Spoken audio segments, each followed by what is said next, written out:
రెండేళ్లే మాటలు సైతం సరిగ్గా రావు. అయితేనే దేశంలోని 29 రాష్ట్రాల రాజధాని పేర్లను చక్కచక్కా చెప్పేస్తూ అబ్బురపరుస్తున్నారు. అందుకు గుర్తింపుగా వరల్డ్ వైడ్ బుక్ ఆఫ్ రికార్డ్స్లో చోటు సంపాదించుకున్నారు. ఇలారెడ్డి మాజీ ఎంపీ పినక్క గంగాధర్ కుమార్తె అమూల్య, రవికుమార్ దంపతులు కుమారుడు రంజన్ వారు వియాను ఆ ఘనత సాధించారు. నిజామాబాద్ సీతారాం నగర్ కాలనీలో నివాసం ఉండే రవికుమార్ ప్రైవేటు ఉద్యోగి, అమూల్య గృహిణి. ఇక వియానాకు ఏడాది వయసు నుంచే తల్లి అమూల్య దేశంలోని వివిధ రాష్ట్రాల రాజధానుల పేర్లు నేర్పిస్తున్నారు. దీంతో ఆ బాలుడు ఏ రాష్ట్ర రాజధాని పేరు అడిగినా ఇట్టే క్షణాల్లో చెప్పేస్తున్నారు.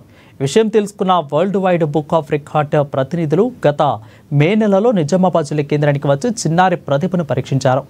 దేశంలోని 29 రాష్ట్రాల రాజధానుల పేర్లను 41 సెకండ్లలో చెప్పి ఆ ప్రతినిధులను ఆశ్చర్యంలో ముంచెత్తారు. అయితే ఈ మేరకు world wide book of records సర్టిఫికెట్ను అందించిన వియాను తల్లిదండ్రులు అమూల్య, రవికుమార్ తెలిపారు.